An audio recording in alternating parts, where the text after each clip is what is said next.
the flag of the United States of America and to the republic for which it stands, one nation, under God, indivisible, with liberty and justice for all.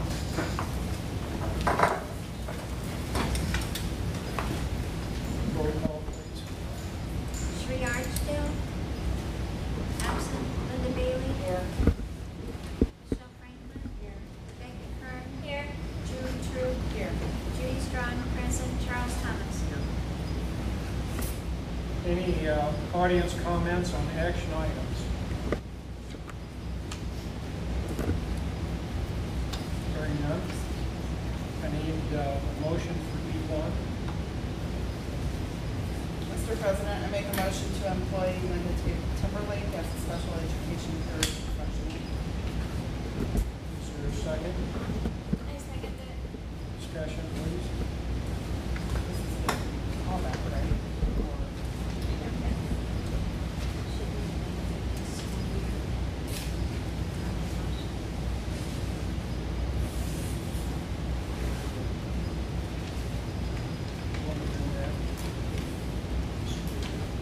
Yes, I'll make an amendment to that motion to include the school year of 2012-2013.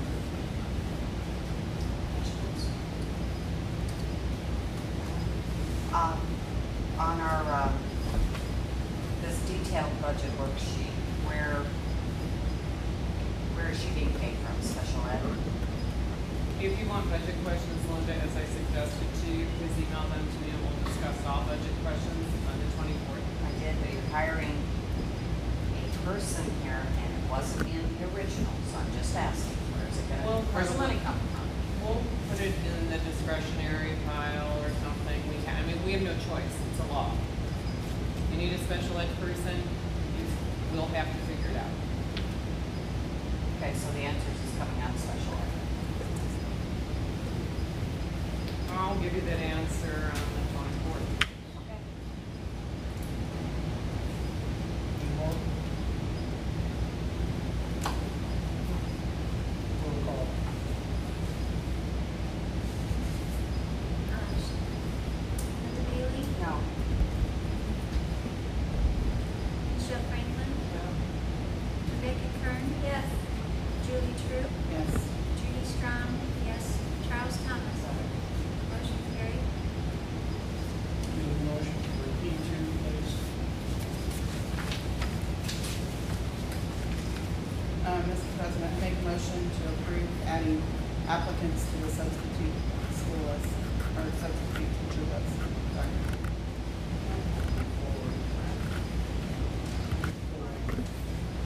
Is it for the school year? Or What year? oh, for this 2012-2013 school year? Second. I didn't know they all went on for a year.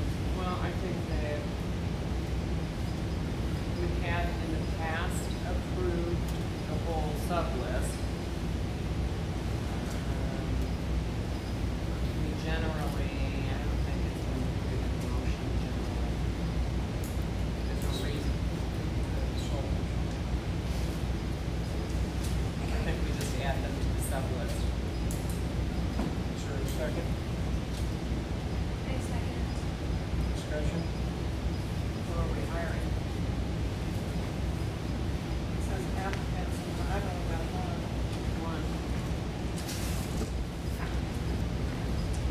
Should we add the name that we're hiring? We're not hiring her, we're putting her on the sub list. Right? I mean, should this be a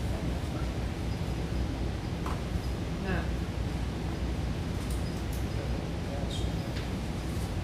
Previous motions was to add Darlene Grant to the substitute teachers list or substitute parapro list or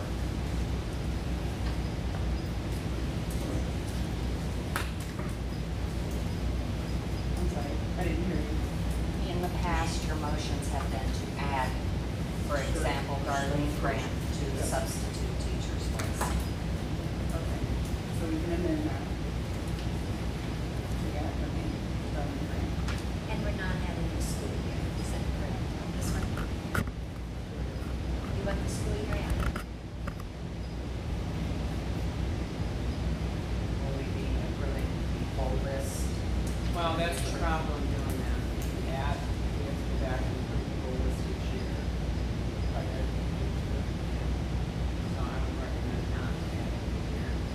remember ever adding it here on any other personal one. But I Just the don't know. name, no year, that is your amendment. Sure.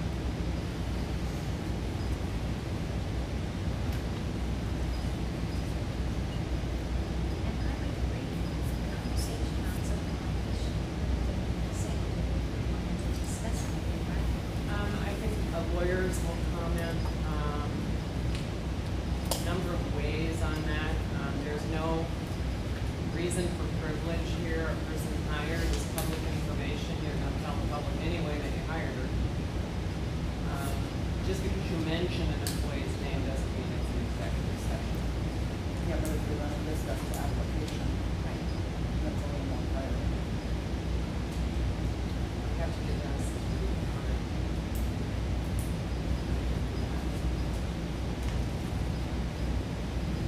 Any more discussion? Does anyone have an issue with it that needs to be discussed in private? Well, it's not on the agenda to go into executive session. So. Right, but we could move it, we could table it, We have no setup, so let's not do it.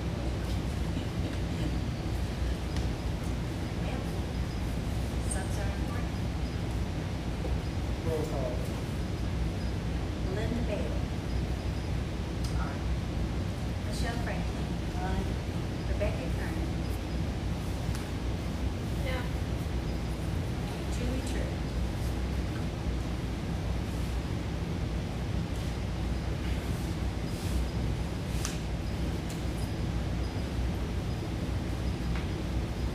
I'm abstaining. I don't have enough information. Judy Strong, yes. Charles Thomas. Motion carried. Need a motion for each reading.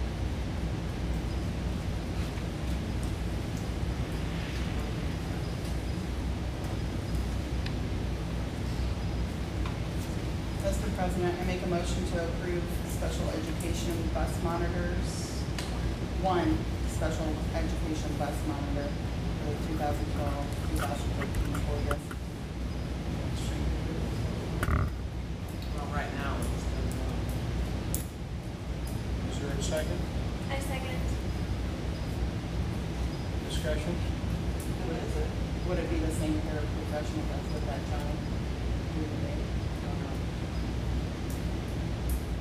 So at this point, you don't have a person that you're asking us to approve, just the We're having position? we'll move people around as appropriate. We're having some issues with some autistic children on the bus. So, Any other discussion? Which bus is this one? we have, special education needs that have to be met on the bus as well as at school. So we need at least one more body, and we're gonna move paraprofessionals onto the bus as part of their day. Because we're tight on the budget. And with the thought being, if a child is monitored in the classroom, they need to be monitored on the bus for the safety of all children. That should have been done years ago. But it will be more than one then? Well, we don't have the money for more than one, so we're gonna have to take paraprofessionals and move them around. And there's various reasons why various ones can or cannot do that service, so it depends on the job of the parapro and who's more flexible and who, it's a scheduling issue. So, at this time, we're just asking for one additional. But no added money, then you're just moving. Well, we have to find $2,000 into something, and to answer your question, when you do line budgets, as you know, having been on the board for as long, you put a little extra certain places, you take a little extra out. Contingency money is what we call it, in the event that you have over or under predicted some amount. We've been pretty accurate, and matter of fact, right on the money in some lines. So what we have to do is sit down and go through that entire special ed budget, line by line, before it's represented to figure out where can we draw these additional dollars, where, this will probably be, well, I'm not gonna say. There is some question that it may be reimbursable. We're still calling the state, because in one report it says it is not, in another report it says it is. And that's as far as we got at 3 o'clock, so I said, well, let's just go for one. I know there's 3 existing parapros we can move around, but I don't think there's a 4th. Will this start tomorrow then, or? Well, as soon as we can get the schedule, Jason Gamble will sit down and alter the schedule, but it's for LaSalle only.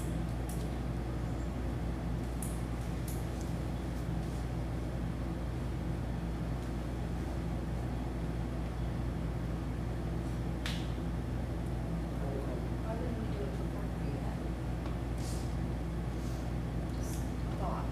There's a different kind of child. One of the things we did in limiting the numbers was older kids are far less combative when they're not in a closed environment, and there's enough kids, there's enough buses now this year to spread those kids out, and the drivers are saying it's a positive impact on behavior.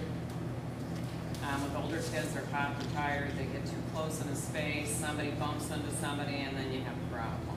So we don't have that problem. We have, the little ones are jammed shoulder to shoulder.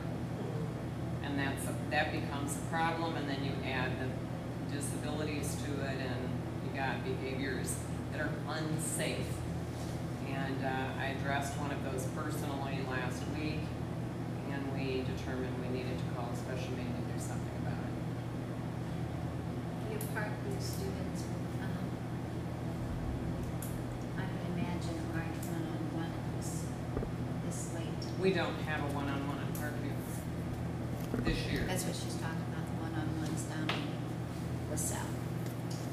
One-on-one or two-on-one. About 2 personal aides, correct? Right, but there are children coming in now for whom IEPs were written, and we have to open them up and revisit those because of the way they were written.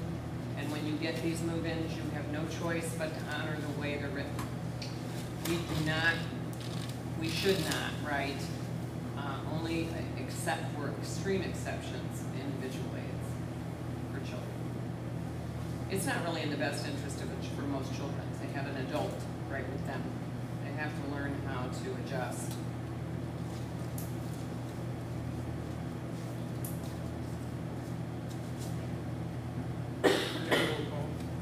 Linda Bailey? While I think this is an excellent idea, and it should have been done years ago as far as I'm concerned, if that child is in a room with a teacher and 20 other children with an aide, and then we put them on a bus with 60 kids, they should have had an aide, but I think it should be district-wide, so I'm gonna say no to that part of it. Michelle? Franklin? Rebecca Kern? Yes. Julie True? Aye. Judy Strong, yes. Charles Thomas? Aye. Motion carried. Before I go to adjournment, I want to publicly announce that 2 master board member awards have been given out, one to Mrs. Strong and one to Mrs. Kern for the past year. Congratulate John Goldell. So I ask for a motion to adjourn. I make a motion to adjourn. Second. Linda Bailey? Michelle Franklin? Rebecca Kern? Aye. Julie True? Aye. Judy Strong, yes. And Charles Thomas? Aye. Motion carried. Meeting adjourned.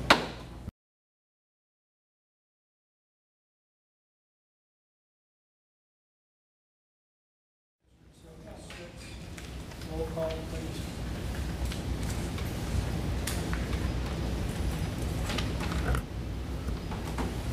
Shri Archdale, absent. Linda Bailey? Here. Michelle Franklin? Here. Rebecca Kern? Here. Julie True? Here. Judy Strong? Please stand for the pledge of allegiance. I pledge allegiance to the flag of the United States of America and to the republic for which it stands, one nation, under God, indivisible, with liberty and justice for all.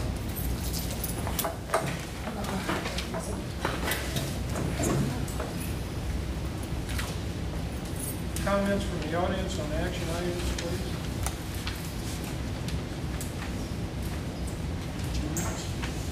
I have comments, but I don't know about action items. On the action items?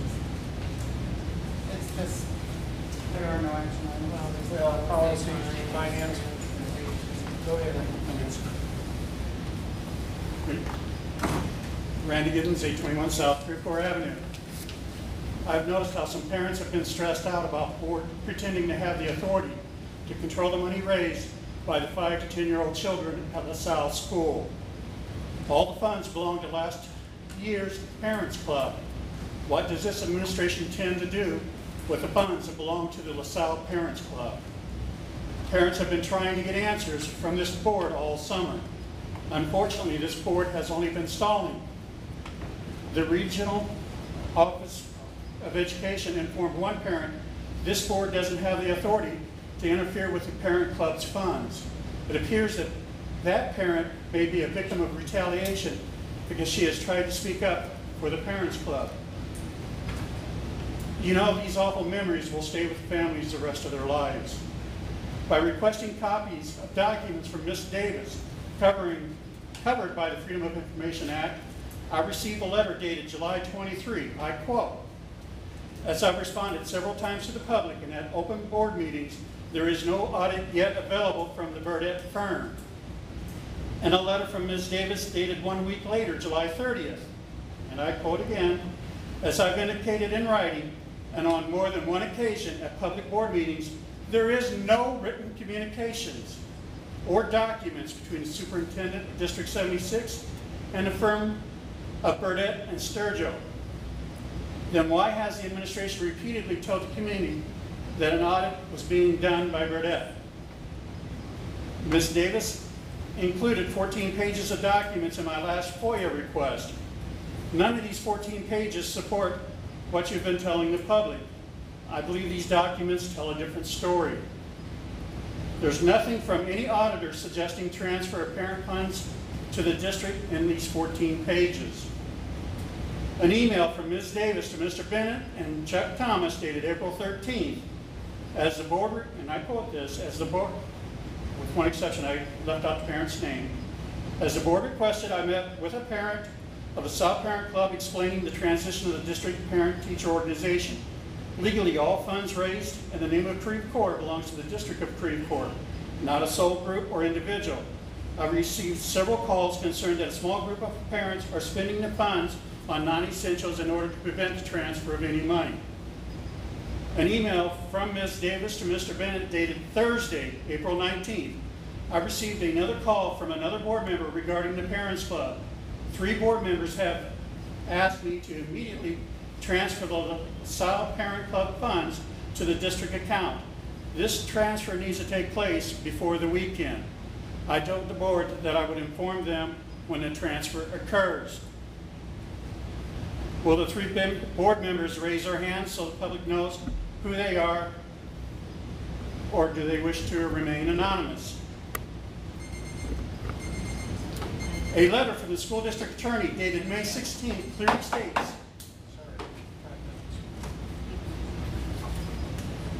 "Tis time." Okay. Anyone else? T.B. Bauer, 615 Dempsey. Can you please read the policy on banning a parent? Can you please read the policy on banning a parent from the school? Do you have the board policy there? No, I don't. Does someone have it? That's the No, this is, attorney's recommendation, do not respond to question and answer. Discuss it later. Banning a parent. Yeah. There is I don't- policies. This is not a deliberation. I just wanted someone to read it to me. Members of It's the not on audience web. are entitled to comment during the audience participation component of the meeting. Members of the board may in discretion engage in comment with members of the audience or answer questions. However, they're not required to do so. I recommend, this is from an attorney, that you or members of the board respond to simple requests for information such as, when is the first day of school? However, neither you nor the board are required to debate members of the audience or answer questions from the audience, particularly about complex policy matters. I strongly recommend against any response if you are not certain of the answer, or if an accurate answer would require more research. Members of the audience should never be allowed to participate with the board in the debate over agenda items under consideration by the board after the conclusion of the audience participation items on the agenda. I need more time, so she just took part of my time. But I wasn't trying to deliberate anything, I just wanted somebody to read the policy. I didn't think that was something that you couldn't answer, because it's pretty much written So board policy on banning a I'm parent. just gonna ask this one question, against the fact. Are you saying that you have been banned? Yes. I don't believe that was in that letter to you. Well, why wasn't it? Because the way I understand it is you call to make an appointment with the school to come in. Just like every other parent. Okay, but I never That's got a not call. being banned. Okay, I still. You're here tonight, that's not being banned. That's because this is a public meeting and. If you were banned, you couldn't be here tonight. Well, that's. Anyone else? Oh, I have other things, Okay. not just that. All right. Okay, you want to talk about policy. What is the policy on letting parents in, and why are some allowed to when others are not allowed to be As in? far as I know, everyone goes through the same procedure. No, because some are allowed in there while others are being told no. And there's no actual reason for it, just personal preference as to why some of these parents are not allowed to be in that school.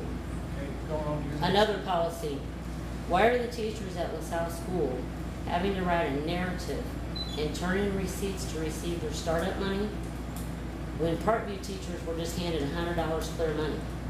Why is it different for one school than the other? And why did Jeannie allow Parkview? Yeah, but Jeannie took my time talking. Okay, go another 30 seconds. Okay, Jeannie allowed Parkview Parent Club to give their $100 to their teachers and wouldn't allow us, and she and I had this discussion. So why are they being treated differently? Okay, thank you. Anyone else? Mr. Thomas, in response to Mrs. Bowers, we are discussing a policy tonight that I think may answer your questions. Okay? Okay, committee reports, policy. We have policies we discussed.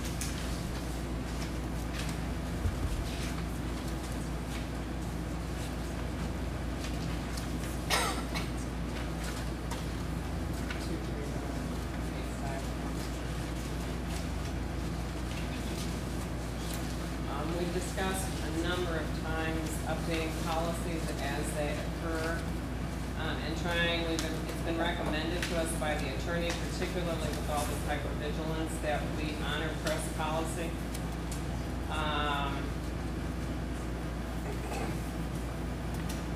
Now Stephanie indicated that 830 visitors to the school. The 830 and 850, the 850 was replaced by 830. Julie does not believe that's true. I don't know. All I know is according to Linda's book, it's two different policies. Ours was 850 and visitors to the school was one paragraph. Process is 830 and it's 2 pages. And they're both in the book, or at least they're both in Linda's book. So we need to figure out which one goes Well, and first. Chuck recommended, and we might want to talk about this, it's expensive, which is getting, it's the press policy book. And having them cull through this, no one's got the same book. Yeah, it's never been It's never- accomplished in the office. It just for is all not of us. happening. That's why I doubt that. But press policy is this 830 on visitors to and conduct on school property. The 850 was here before I arrived. Right. Just make that statement. But in 2000, we reviewed it again, and the board at that time saw no reason not to keep it. I mean, it's not, Well, it's not that there's no reason not to keep it, and I think you can all discuss this. 830 is very much more complete and talks about conduct and behavior and expectation. And I think that in this day and age, that's extremely important. there's one main sentence though. The district encourages visit by school board members, parents, guardians, citizens, and taxpayers to all school district buildings. And I think the board liked that sentence. Well, and we do But people encourage, forget but, to read the next. you know, It says all exactly. It is there. must report to the building principal's office to get a badge or a volunteer badge, and a lot of people were not doing that. and you can't impede, delay, disrupt, interfere in any way with school activity. There's a lot of important behavioral, in other words, you open your school or business to your greater community.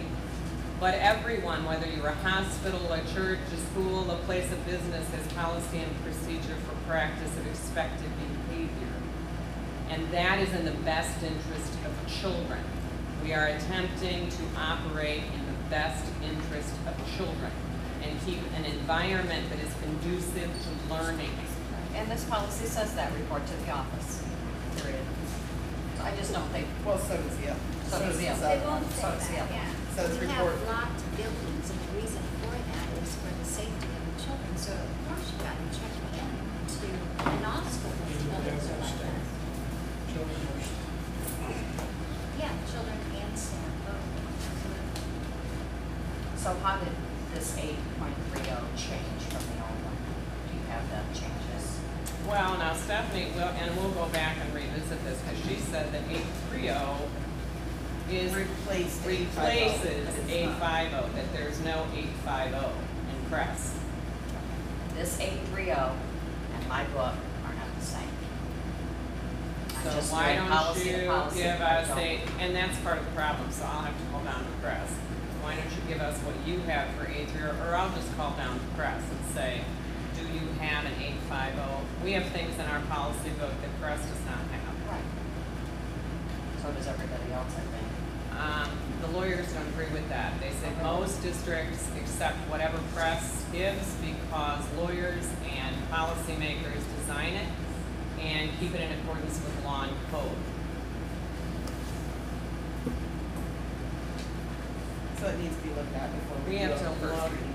well, yeah, I mean, we're not, this is not a vote anyway.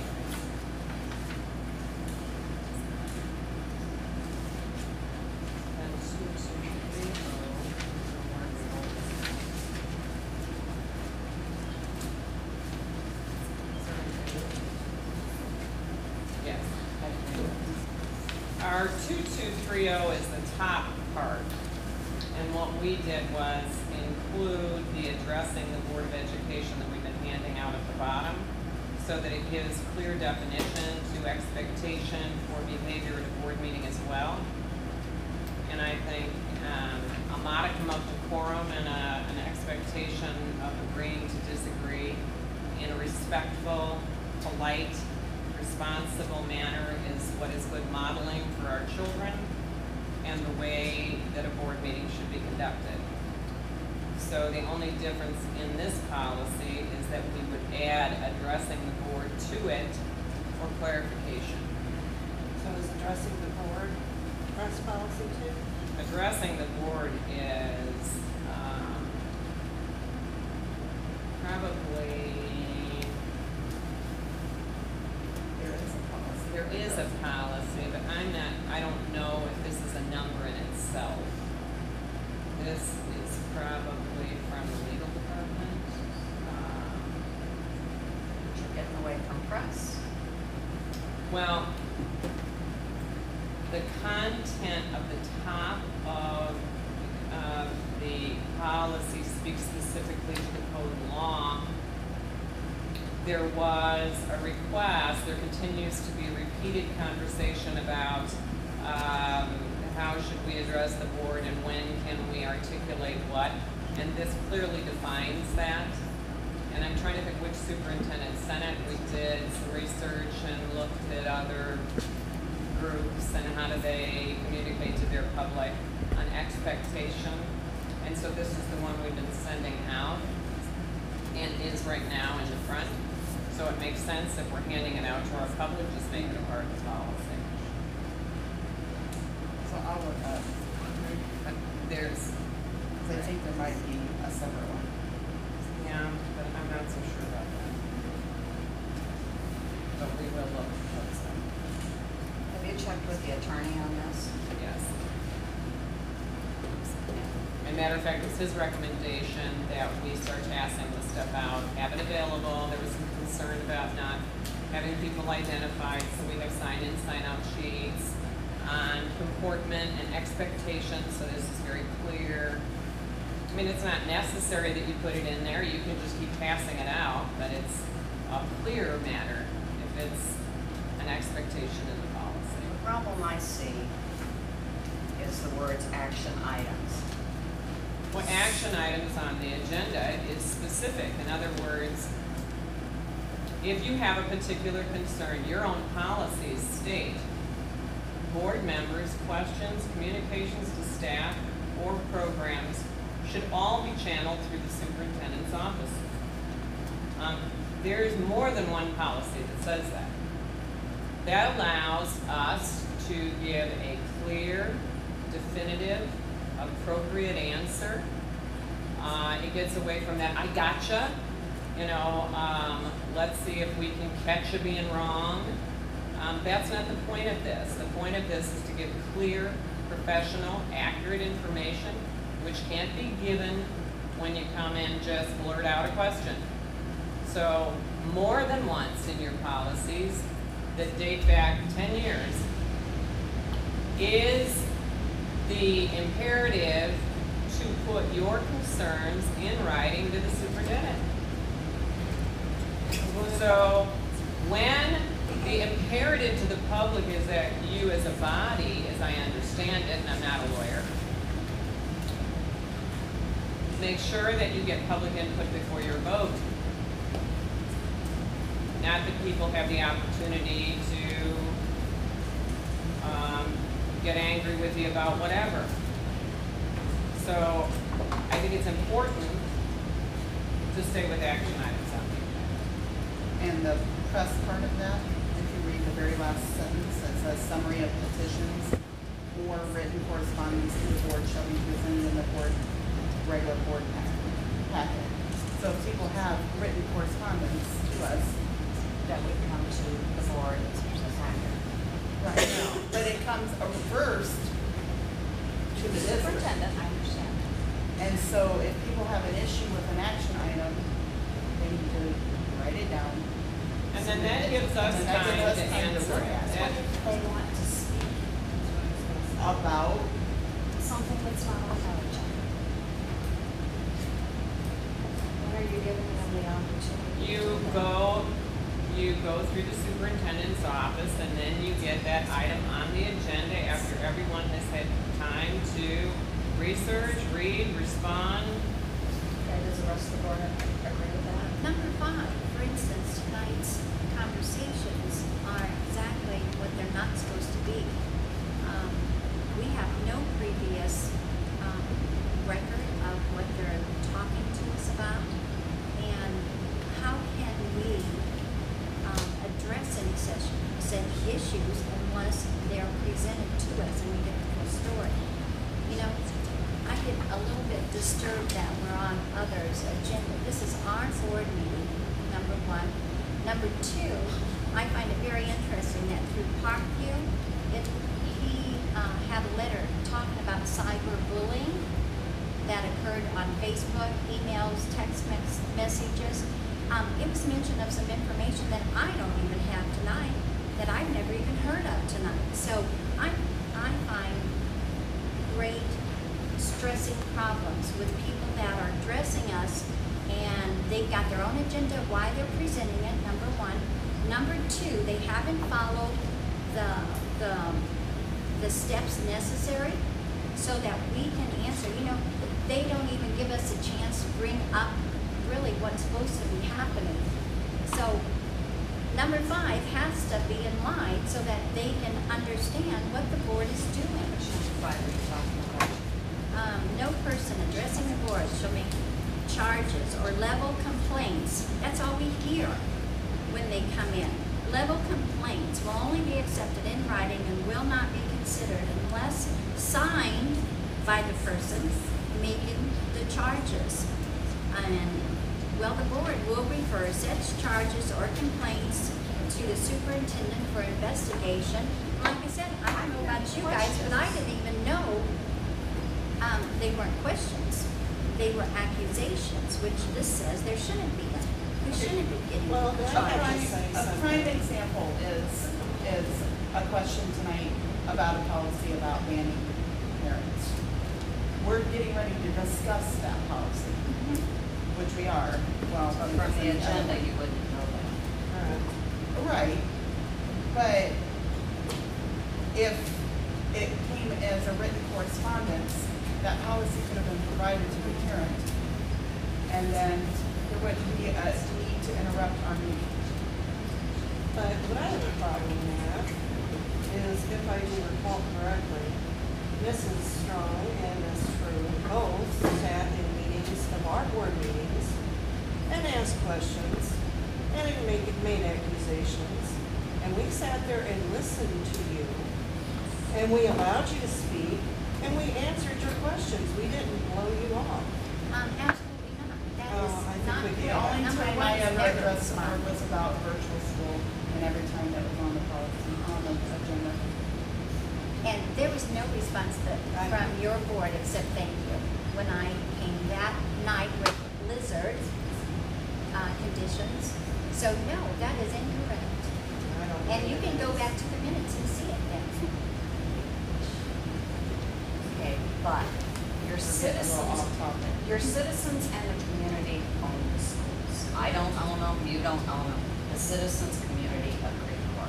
If they want to come to a board meeting and talk about a fence, the baseball fence, we're not allowing them to do that from the audience. Because there is an opportunity to bring the question to the administration. Remember, you make the policy, and then I carry out the policy. So it's clear in a number of circumstances and a number of places in the policy that you submit your questions and concerns and I respond to them.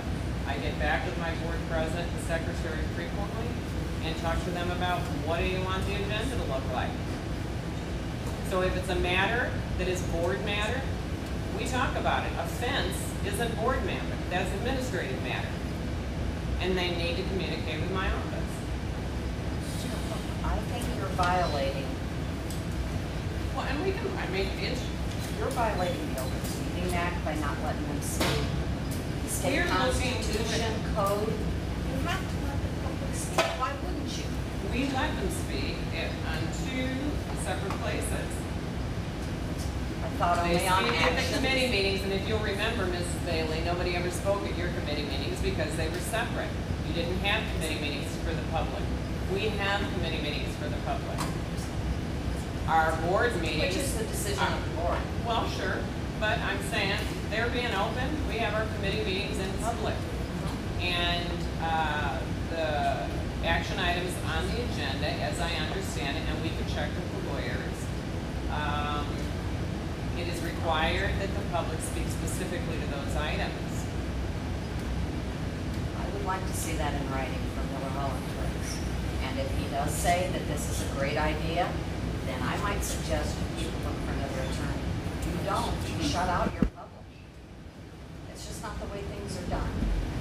Nobody should not public. We don't shut out our public. People have questions and concerns for me Do all they day get long. answers? Yes, they do. And And if they don't get answers they don't want to hear, they just keep asking the same question over and over and over again. But yes, we invite a lot of people. This bottom portion, addressing the Board of Education, has been on the website when you were president of the board. Did you not know But that? it's not policy. But it's how Well, are it's you not a getting matter. to know that? When I wanted to address the board, this is what I pulled up to find out how to do it. Exactly. So it doesn't as a parent, I didn't know that it wasn't policy. This is what I looked up to find out how to get in contact with the school board. It's Were been you on ever there. denied to speak? Yes, I was. Yes. When Dr. Will, he told me I had to come and make an appointment with him before I could ever speak to Right. the board. Your Yes. chain of command. Yes. That's Well, what we that say right doesn't here. happen, and just because you don't, you know, when police are involved, this is a very different matter. When you raise the level to the police involvement, now we are not talking about school board policy, you're talking about criminal behavior. So there is a difference. Everybody is not invited in. Once you cross the line, you're not crossing back over. So now that said, all I think I hear Becky saying is, as long as we're passing out addressing the board, included in the policy.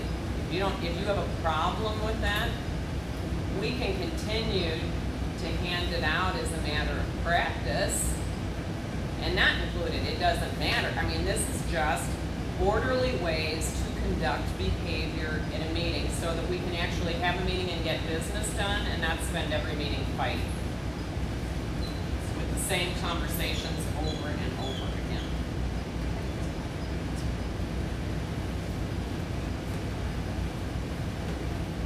Mr. Triggs, give it back, say. That this is the.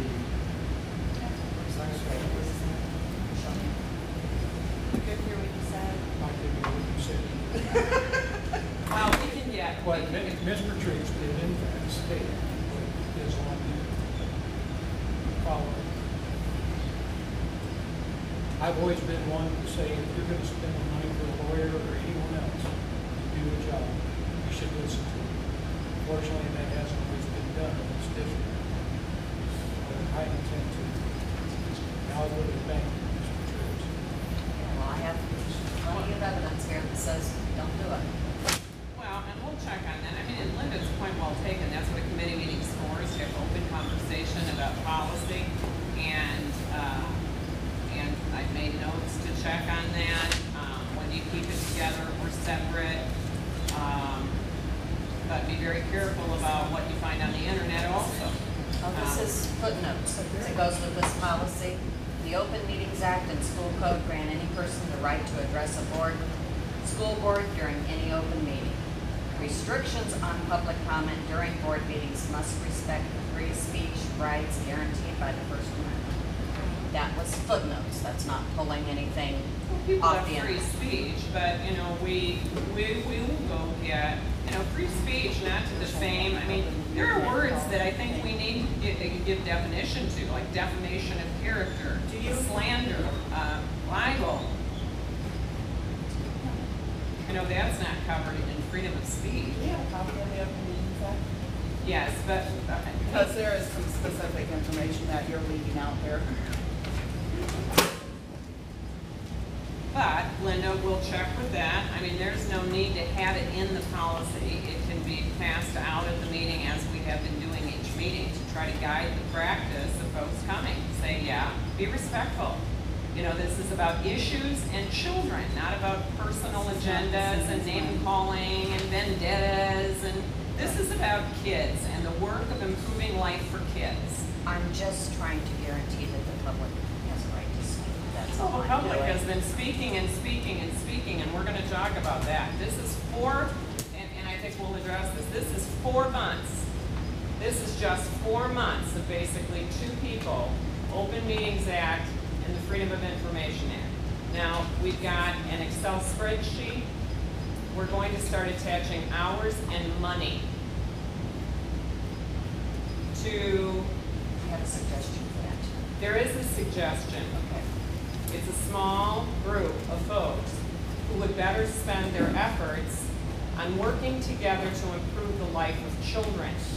This is not improving anybody's life. All I got is questions. This is from December 2011. I have a more updated version of it that was mailed to me. So this is not even the same as what I got at home. So I think maybe Yeah, and I mean, this is why you don't vote on All stuff right copies away. You would have be your the meetings same. Right. and we'll because you're check. pulling information from this one. You know, That's Which when I is- took the test. That's not where the that came same, from. so, In the newsletter from Parkview, he's crediting that they're diminishing cyberbullying, and he's saying that it's an example of teaching positive behavior works. And I believe that's what we're trying to present in our meetings. We welcome them. We want them. But not to the manner that they address and are so disrespectful with their comments. And so let's get some positive behavior works going here so that this cyberbullying, which is being done on Facebook, on emails, on text messages, let's get some positive going. You know, there is so much positive going in this district. And all you hear is this, and then all the public here is this. That doesn't even address the good that is happening in this district. And so let's get some positive behavior standards in place in our meetings. And I would like to see some curriculum items placed on the agenda. That's what we're here for, is to make sure the kids are educated. Explain to us the new Common Core. They're That's doing all better than we positive. are That's right positive, now. though. This is a report that shows they're doing better as children, knowing what cyberbullying is, than adults. I know what it is. Well, and you had Scott Estes come and speak to you on the Common Core. But I mean, that's the positive things. Well, What and we're doing going forward. We So I would attempt like to do that see- once each meeting. We do. You know, as far as core, the new core, how long has it been in effect now? I was just using that as an example. You know, I was But- using that as an example. They did come last Let's- summer. Right, they did. We've had But- a map, you know, we tried to do a spotlight, and now include it more on the agenda, on all the good things that are going on, and there's a tremendous amount of good going on here. And I did read in Mr. Jokish's letter about an ISAC group now or team. I'd like more information on that. It Well, sounds like a Jeannie great idea. Williamson is gonna come and speak when they're ready, you know, and especially now when little pieces and parts of information are misconstrued and misrepresented, we wanna make sure that we're in line. I'm bringing the best professionals I can into this district to move our kids forward. And what message I've sent to pretty much everyone is, if we're not talking about student achievement, I pretty much don't wanna talk about it. Let's improve the life of children. That's what we're here for, and that's what we're doing. Was the leader of parking in your packet? No, I printed it off.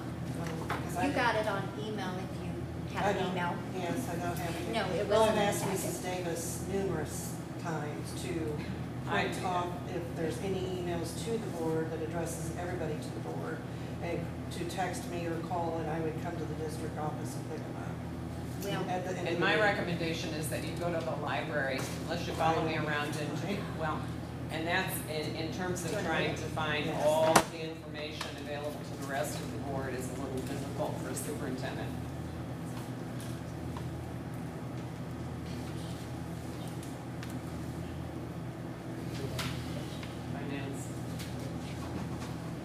Finance, a special meeting to review the tentative budget is scheduled for September 24th. At this time, Guy Cahill, Chief Financial Officer for the Galesburg School District, and our General State Aid Auditor has agreed to attend. So please, again, get questions. Mrs. Bailey did send questions, regular time, 6 EST Drive from Galesburg. there is a basketball game that night, the first basketball game. I'll just FYI you. Well, I don't know what to tell you. It's at home, It's so the it'll be first. here. So we'll have to move the meeting, because we're kind of set on his schedule. You know, he has board meetings on Monday as well. Let's look at maybe what, do you think we should move it to the next Monday?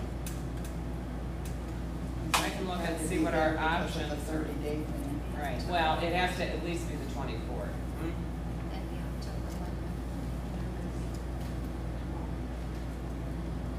I'll write it down and see what we can do. Otherwise, we're gonna have to move the meeting.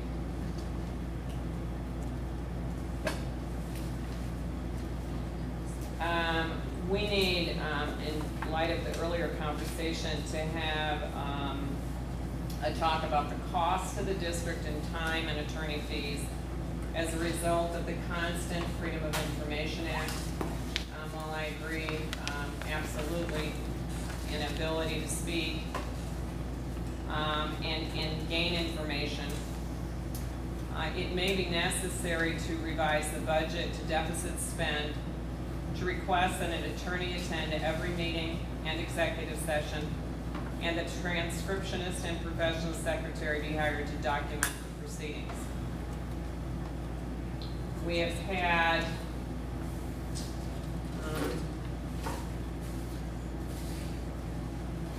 30-some, we have eight FOIA and OMA filings in July. We have 4 in June. We had 11 in May. This month we have 3 or 4. This month? Yes, 5 on May 10. Randy Giddens requesting board packets, budgets, contracts. On 5/11, Pam Greiner requesting a year of minutes. On 5/11, Pam Greiner requesting notification list. On 5/14, Pam Greiner, letter regarding postings. On 5/14, Pam Greiner, a FOIA regarding posting on the web. 5/15, Pam Greiner, 36 sets of minutes. 5/15, Randy Giddens, final report on renovation budget, copies of renovation grants, copies of insurance reimbursement. 5/22, Pam Greiner, treasurer's report for the fiscal year. 5/25, Randy Giddens, request for review to the AG, that's the Attorney General. 5/14, Val Reagan for documents. 5/22, Bowers for documents. 5/30, Giddens, another request for review from the AG. 6/1, Pam Greiner, minutes and board book. 6/11, Pam Greiner, FOIA officer documentation. 6/26, Pam Greiner, request for review by AG. 6/27, Randy Giddens, payments lists, treasurer's reports. 7/2, Randy Giddens for meeting minutes, contracts, and web postings. 7/10, Randy Giddens, request for review from the AG. 7/16, Val Reagan, minutes, contracts, pay increases for administration and non-union personnel. 7/26, Randy Giddens for minutes and the audit report. 7/17, board, this is Mrs. Pam Greiner, board packet, board materials, payment list, title application, salary increases, executive minutes, HVAC contracts, renovation contracts, board report. 7/17, Randy Giddens, treasurer's report, the payments list. 7/23, audit report, Randy Giddens. 7/24, Pam Greiner, response to the AG's response to the attorney. 7/26, Randy Giddens, letter and communications to CPA, copies to and from parent organizations, copies of communications regarding parent funds, copies of communications regarding audit, copies of communications and policies regarding parent money. Randy Giddens, bids, quotes, estimates on renovations, roofing contracts, minutes regarding renovations, minutes regarding renovations. 8/6, Don Bachler, Parkview roofing project documents, energy grant and documents, school board minutes, contracts and quotes, life safety documents, documentation from LZT Architects, documents from Midwest Engineers, documents from Kenyon and Associates. 8/22, Pam Greiner, policies and procedures, and Pam Greiner's request for review with the Attorney General. In order for us, for instance, this is just conversations about last month's FOIAs and Open Meetings Act. It's $1,184.40. So, I think the board has to decide, what are we gonna have an attorney sit here at every meeting, have a police presence at every meeting? Made more sense to me and to Chuck and Judy to make in policy some practices and procedures that we follow and that we have a clear expectation. because there's an old saying, if you're gonna watch somebody long enough, you're gonna find them doing something wrong. It's called we're human. So if you want to have expertise in code and law, and that's what we focus on, then we need to have a person who is expert in code and law sitting at the meetings at $500 a meeting, minimally. And so the board needs to decide that. I mean, eventually, what I'm doing, what I did today for almost 8 hours is this. I have requests from a local church to do snack packs for the weekend for our children. We haven't begun the food bank. Judy and I have begun to work on the many people that have signed the volunteer letters, sending out contact letters, making placements. We have so much good work to do for children in the Common Core. Missed that meeting today because I'm responding to FOIA. So we have to make a decision about having the attorney and having a police presence at meetings. Seemed like it made more sense to put in a policy and see if we can exercise that policy. I have a suggestion about paperwork. There was only one thing that you said that I know would have to go to an attorney. You said something about executive session minutes. Right? Yes. That I wouldn't think anybody could have, but you, okay, when you get, explain to me how you do this. When you get a FOIA, what do you do with it? Because I don't know the process. Well, you have a certain amount of time and you can look it up in your Open Meetings Act test, I did that. which you passed. Okay, And, I got questions about that too. I'm not a FOIA expert, so I'll leave that to the attorneys. But generally speaking, we have a certain amount of time to respond. Okay, and you decide if they can have it or not? You being the FOIA officer? We respond to public documents. People have asked questions, and now, by the way, my emails are being FOIA'd. Executive session minutes are being asked for. And it is leading to very interesting conversations. Okay, what about, and other boards do this, they put their entire packet that is not confidential on their website. It's a PDF file or a Word file, the people can print it off. And so what we would have to do is be very careful, because what has been proven in lately is that pieces and parts of information are picked and posted to give a biased view of the information presented, so that everybody's version of the truth is not the same. If you put up a piece of paper with no background information, no privilege to conversation, you give misinformation, because they don't have enough information to understand what the piece of paper means.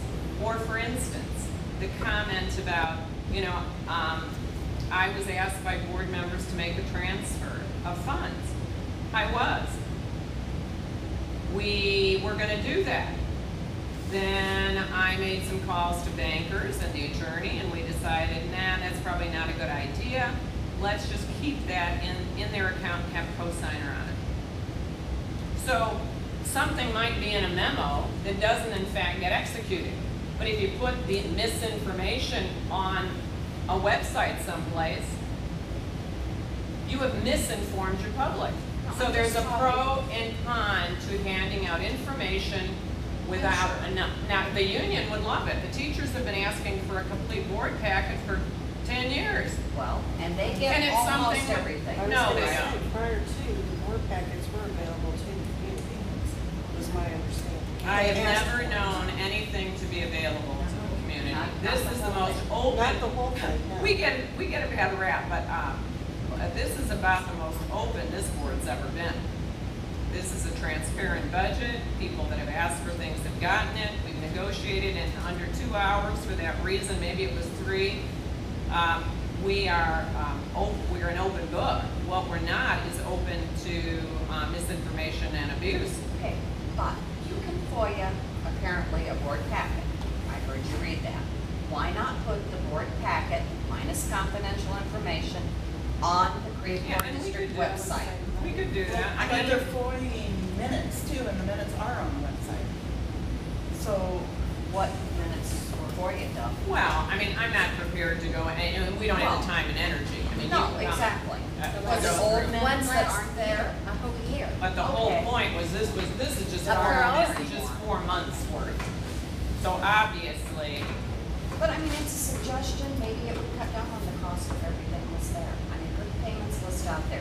If you just Google it, there are a lot of districts doing that. but when you put a payments list out there, for instance, I call it the bingo effect.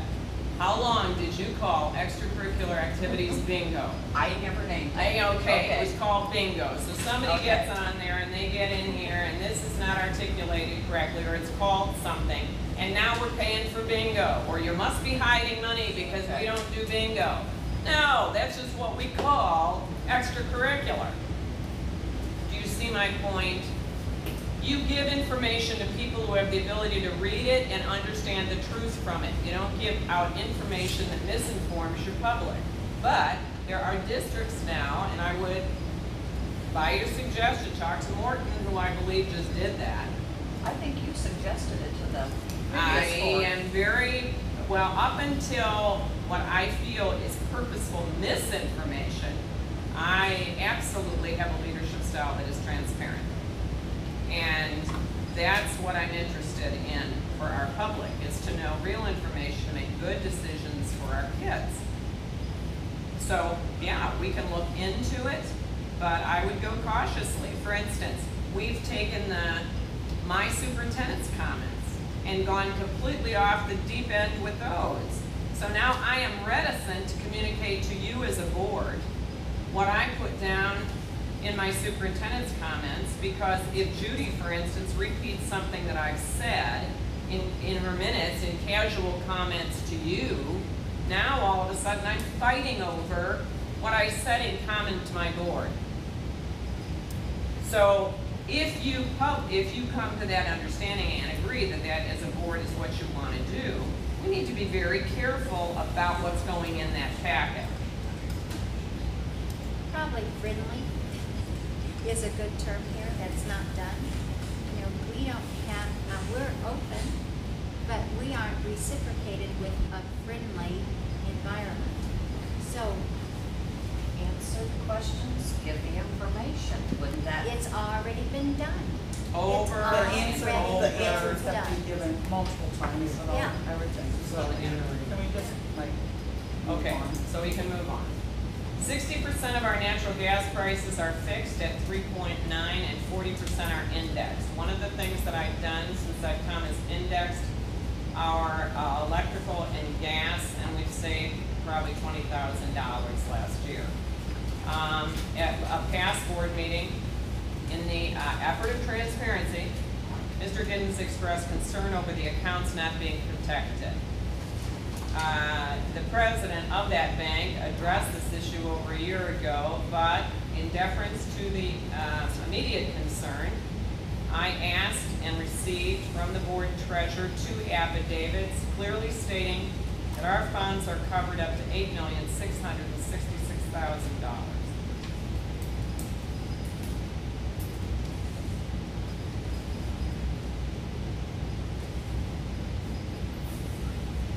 Transportation. I just asked staff for a report on buses and numbers because there was a comment made. There are very few kids on Parkview buses, some of them. It is definitely benefiting behavior. We're gonna have to look at reducing a bus next year somehow.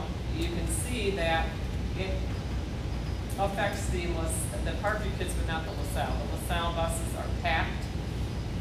We're just gonna have to look at our budget. If our budget stays as limited as it is this year, we're gonna have to have hard conversations about what we're gonna do, and those things aren't gonna be popular. We only received 2 parent complaints on the way we're transporting. We are having issues with special needs children, especially the little ones, on buses. And it is in fact, in my opinion, as I stated earlier, dangerous.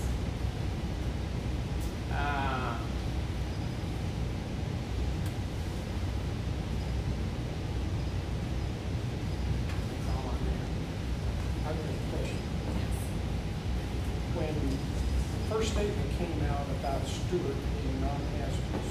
Who made that commitment of naming it non-hazardous? I have no idea. I don't know if that was the engineers for that life safety. I don't know. Stephanie's pretty good about that stuff historically. I don't know. I haven't asked her.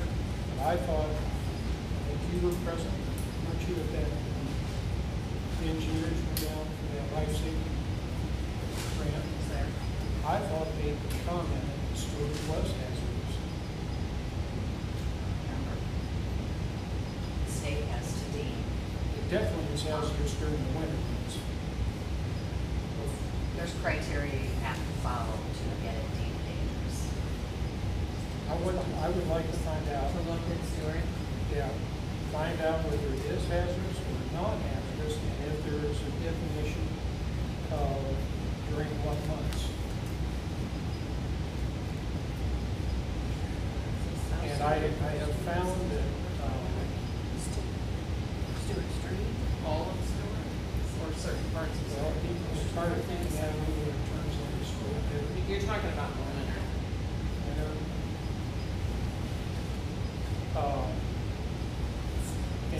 And ever since I was on the board, if there was children walking and there was room on a bus, instead of just driving past the kids, especially in Colorado, even with the situation we have with mile and a half, if it was up to the bus driver at his discretion to determine the safety of those kids, wouldn't it be better for him to stop or her stop and take those children up if there was room?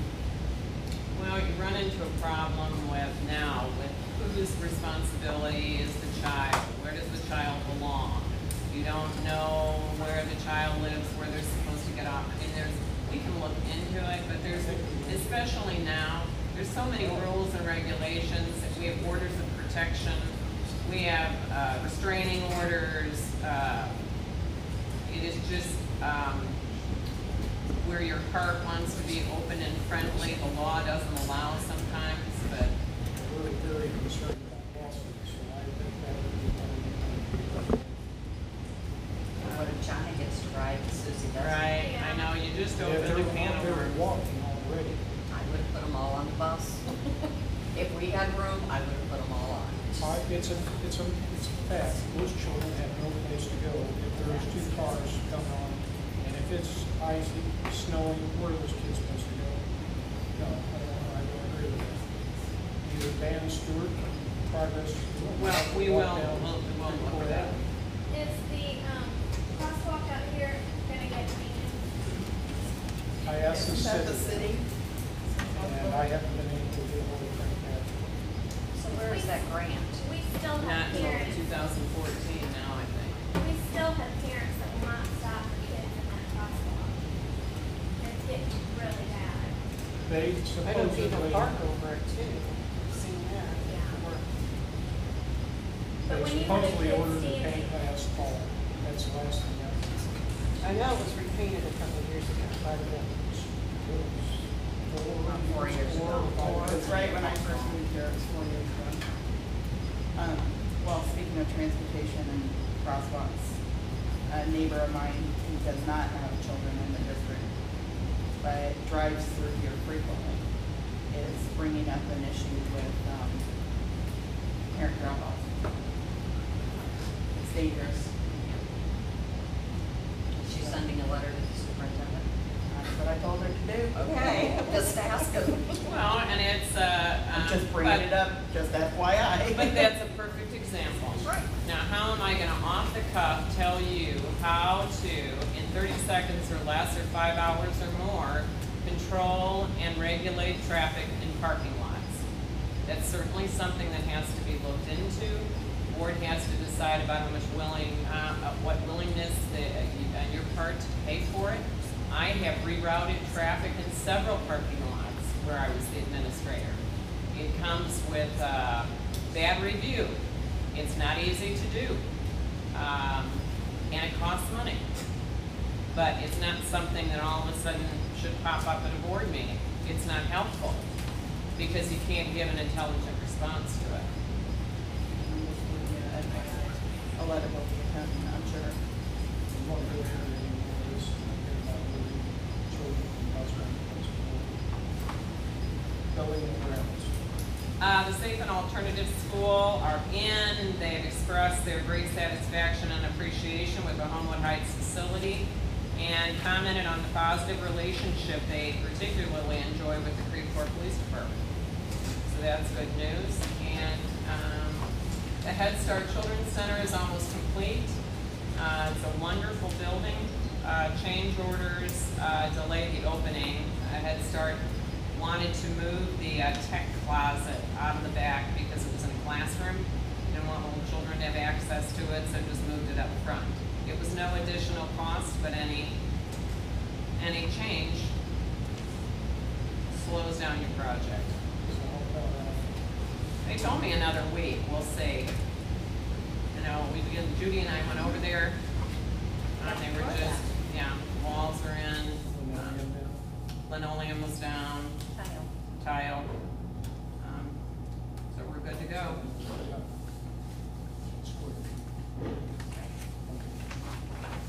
While we're on the building and grounds, I passed out a paper that had been FOIA'd about Indiana insurance and the Litchfield building at the last meeting. Did everybody get a chance to look at that? It did say that we were paid to clean and repair, not to renovate. But the question I kept asking, why doesn't the insurance company give us enough to clean it up? It was in fact in that letter. So we spent a lot of money and wouldn't have necessarily had to. No, speak more to that. Okay. They paid $42,000. And they gave us a And list. your point was what? They gave you a list, Oh. and your point was what? They gave us $42,000 to take out the ceiling, To abate it. to abate it. Right. Then we wanted new flooring or whatever. They wouldn't pay for that. They No, would pay to no. take it out. They would pay to clean To clean it, and that's the what I carpet. said, yes. Right. But when we went to renovate the building, you had to put walls in there. We didn't spend money needlessly, No, Linda. no, no, I'm not saying that you did. You renovated it, that's a whole different thing. What they were gonna do is pay us to clean it, repair it. Different wording than renovate it. They would have cleaned the carpet. The list was right there on how much they gave us That for list everything. was no secret. We had that list. I never The saw point- it. We talked about that insurance, and of course, I was in and out of the district, if you'll remember. But you might have had that pass slip your mind, but Not not. quite. The initial concern was for the asbestos. Right. When you take out the ceiling, there were not walls. They're pieces of drywall stuck on broken frames. Now you need walls. And one of the issues with that building was that you could hear people open and close their drawers. There was no confidentiality. Just made the statement But that if it you were was- inferring that we spent a lot of money we didn't need to spend, there was no way to renovate that building and replace those walls and not make those bathrooms handicap accessible. They told us initially that was not gonna be the case. Our original plan was simply to put that ceiling back. Right, and they As paid us for it that. they paid us $42,000, which they wouldn't have paid us Had you not called. had I not called and understand fought because they denied us the first time. that. Right. I would have stayed in the office as it was. It was brought up, and you can look back in the minutes, I can't count how many times. When are we doing the asbestos? I knew darn well, when you abate a ceiling like that in a building that wasn't built well to begin with, and then you're gonna affect those walls, which really aren't walls. Now you've got a dirty, torn, stained carpet. One thing leads to another. Well, as soon as they said we had to redo those bathrooms, I knew darn well you were gonna run into some money. But you still got a really good price on a building that is now a valuable piece of property. It will be used for 62 children, and everybody got lemon out of those, lemonade out of those lemons. So it is a happy ending to a very sad story.